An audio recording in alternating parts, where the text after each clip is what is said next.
नमस्कार। आज का मेरा ये गैजेट देखकर चुनरी है, झुमकी है, बिंदी है, सिंदूर है, चूड़ियाँ भी हैं। ये देखकर आप कुछ सोच रहे होंगे। पर जब मैं अमृता प्रीतम की कहानी साहिबा पढ़ रही थी, तो बस न जाने क्यों मेरा दिल कर आया कि साहिबा की तरह मैं भी ये चीज़ें खरीद लूँ और उनको पहन कर देखूँ।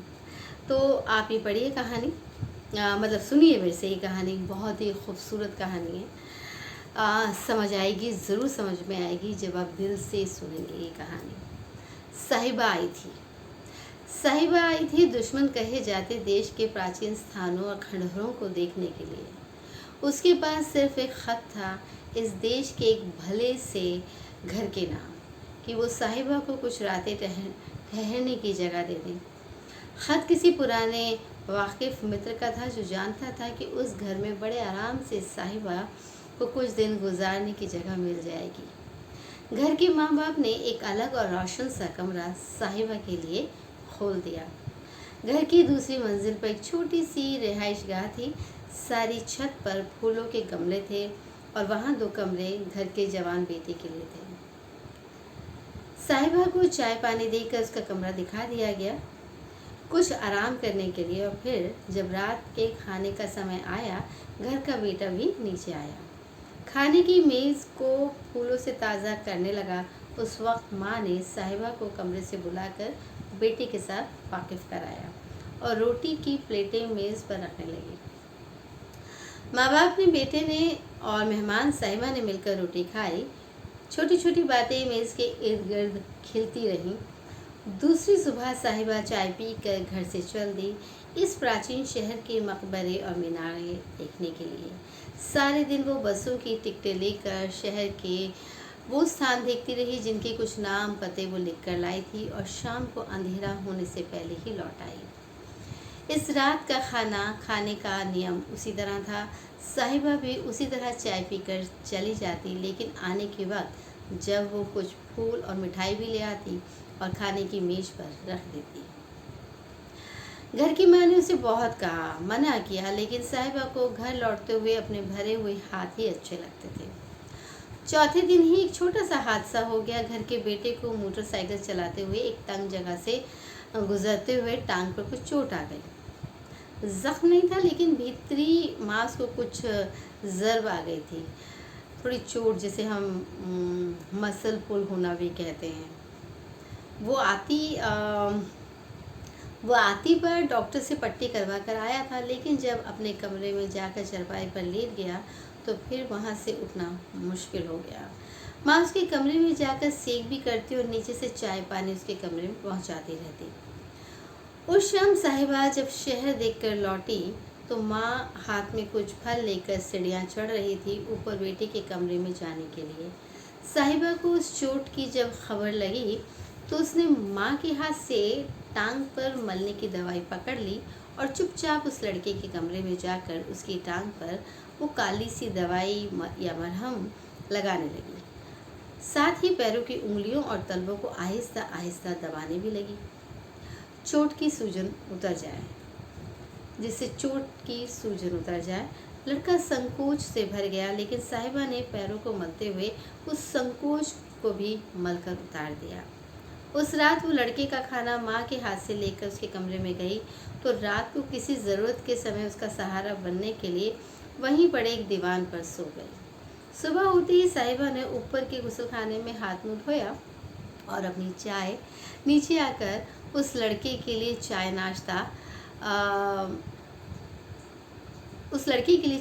नाश्ता लेने के लिए नीचे आई। तीसरे दिन की तीमारदारी के बाद लड़के की टांग इस काबिल हो गई थी कि वो मोटरसाइकिल तो नहीं, लेकिन कार चला सके।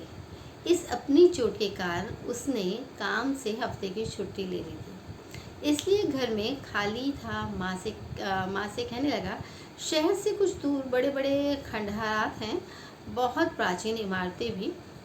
माँ, अगर आप कहो तो घर की गाड़ी ले जाऊँ और साहिबा को वो भी दिखा लाऊँ। बसों में तो वहाँ जाना मुश्किल होगा। माँ हंस दी, इनकार नहीं किया था। वो कुछ खुश भी थी, उसका बेटा कुछ खुश नज़र आता था, नहीं तो वो कॉलेज के ज़माने की एक मोहब्बत से मायूस होकर बहुत अकेला सा रहने लगा था। ना अपनी शादी की बात सुनता, ना किसी दावत पर कहीं जाता। उसी तरह 2 दिन गुजरे तो साहिबा ने कहा अगर कहीं वो उसे हरिद्वार ले चले, उसने गंगा में नहाकर देखना है। लड़के ने उसकी ख्वाहिश माँ से कही तो माँ ने इनकार नहीं किया और वो दोनों हरिद्वार चले गए। वो लड़की साहिबा बड़ी नाजुक सी और रेशम सी लड़की थी जो बड़े ही सादा लिबास में रहती थी, जिस पर राह चलते खामखा किसी का ध्यान नहीं जाता था। वो दोनों जब हरिद्वार पहुँचे, शाम उतर आई थी। गंगा के किनारे बने एक आश्रम में उन्होंने 2 कमरे किराए पे लिए। रात एक घड़ी रहती थी जब साहिबा ने उस लड़के के कमरे में जाकर उसे जगाया। सुबह का चढ़ता सूरज गंगा के किनारे खड़े होकर देखते। लड़का भी नींद में था, लेकिन उठकर हाथ मुंह धोकर उसके साथ गंगा के किनारे पर चल दिया। वहाँ साहिबा ने चढ़ते सूरज की लाली आसमान में भी देखी और उसका साया गंगा के पानी में भी। और फिर गंगा में नहाने के लिए वो आहिस्ता से उसी तरह कपड़े पहने पानी में उतर गई। लड़का किनारे पे खड़ा रहा। न कोई तौलिया पास में था, न बदलने के लिए कपड़े, इसलिए वो पानी में नहीं उतरा। किनारे पे बैठकर यूं ही पानी में खेलता रहा। अचानक उसने देखा सामने साहिबा खड़ी थी। अभी घुटने घुटने पानी था, लेकिन वहाँ खड़ी वो दोनों हाथ जोड़कर सूरज की ओर देखकर उन्हें सूर्य नमस्कार कर रही थी। लड़का हैरान सा उसकी ओर देखता रहा। फिर जब वो पानी से बाहर आई, गीले कपड़ों में कुछ कांपती सी, तो लड़के ने कहा आते समय तौलिया और कपड़े बदलने के लिए ले आने थे ना। साहिबा मुस्कुरा दी। सामने तो आश्रम है, दूर नहीं, वहाँ जाकर कमरे में कपड़े बदल लूँगी। आश्रम में कपड़े बदलकर चाय पीकर लड़के ने कहा मुझे शहर के बाजार में ले चलो, यहाँ की कुछ चीज़ें देखनी है। लड़के ने कहा मेरा ख्याल है कि अभी शहर का बाजार खुला नहीं होगा, लेकिन आहिस्ता आहिस्ता चल पड़ते हैं, शायद तब तक खुल जाएगा। उस शहर के गलियों जैसे छोटे छोटे बाजारों में कोड़ियाँ, शंख भी बिक रहे थे। रुद्राक्ष की मालाएं थी, राम नाम वाले अंगोछे थे, कहीं कहीं केसर की डिब्बियाँ भी थीं, कस्तूरी के नाफे थे। लड़की ये सब देखती रही। फिर आगे जाकर उसकी नज़र उस दुकान पर पड़ी जो किनारे के दुपट्टों से भरी हुई थी। वहाँ कांच की चूड़ियाँ और हाथी दांत के सुर्ख चूड़े भी बिक रहे थे। साहिबा ने उस दुकान पर खड़े होकर अपनी कलाई का नाप देते हुए दुकान वाले से कहा मेरी नाप का चूड़ा निकाल दीजिए। और साहिबा ने वहीं खड़े होकर दोनों बाहों में चूड़ा पहन लिया और साथ किनारी का एक दुपट्टा भी खरीद लिया। थोड़ा सा सिंदूर भी। लड़के ने हैरान होकर कहा साहिबा इसका क्या करोगी? मान लिया शौक होगा, लेकिन ये पहनकर वापस किस तरह जाओगी? तुम्हारे जाने में मुश्किल से 2 दिन रहते हैं। वहाँ कस्टम वाले। लड़की हंस दी। कस्टम वालों को मेरी बाहों से क्या मतलब? लड़के ने फिर कहा लेकिन ये तुम कह रही हो। साहिबा ने कहा खुदा को कर्जदार कर रही हूँ। वो दोनों जब हरिद्वार से लौटे, साहिबा के माथे पर सिंदूर की बिंदियाँ भी लगी हुई थी, मांग में भी सिंदूर दिख रहा था, बाहों में लाल चूड़ा पहना हुआ था और सिर पर किनारी वाला लाल दुपट्टा भी था। बेटे सच बताना, वहाँ तूने साहिबा से ब्याह कर लिया क्या? बेटा हंस दिया। नहीं माँ, ब्याह जैसी बात ना उसने कही ना मैंने कही, बस उसका शौक था, उसे चूड़ा पहन लिया। माँ के मुंह से निकला मरी, अपने देश में इसी तरह चली गई तो वो लोग जाने उसके साथ क्या करेंगे। ये बात न माँ जानती थी, न बेटा, और शायद साहिबा भी जानते हुए नहीं जानना चाहती थी। घर का बाप चुपचाप सभी रंग देखता रहा और मन ही मन लड़की की ज़रूरत पर हैरान होता रहा। अगली सुबह साहिबा के आने का दिन था। अगली सुबह साहिबा के जाने का दिन था। वो वीज़ा की आखिरी तारीख थी। सुबह का नाश्ता करने के बाद बेटे ने गाड़ी निकाली साहिबा को एयरपोर्ट ले जाने के लिए। जाने के वक्त माँ ने एक बार हसरत से साहिबा की ओर देखा और साहिबा ने आगे आकर माँ को बाहों में ले लिया। घर के बाप को भी हाथ जोड़कर सलाम किया और एयरपोर्ट जाने लगी, उसी तरह चुनरी चूड़ा ओढ़कर। उसी समय इत्तेफाक से उस लड़के का एक दोस्त आ गया जो दफ्तर की ओर से एक लंबा टूर करके आया था। वो अपने दोस्त से मिलने आया। लड़के ने उसके साथ साहिबा का तारुफ करवाया। वक्त तो हो गया था एयरपोर्ट जाने का, लेकिन 5 मिनट तेरे साथ मिलकर बैठ जाते हैं, लड़के ने कहा। नीचे की मंजिल पर तीनों ही बैठक में बैठ गए। दोस्त ने पूछा, आप दरगाहों की ज़ियारत करने आई थी? साहिबा ने कहा, किसी दरगाह पर तो नहीं गई, लेकिन ज़ियारत करने आई थी। और लड़की का नाम साहिबा सुनकर दोस्त ने हंसते हुए कहा, और ये साहिबा का मिर्ज़ा कहाँ है?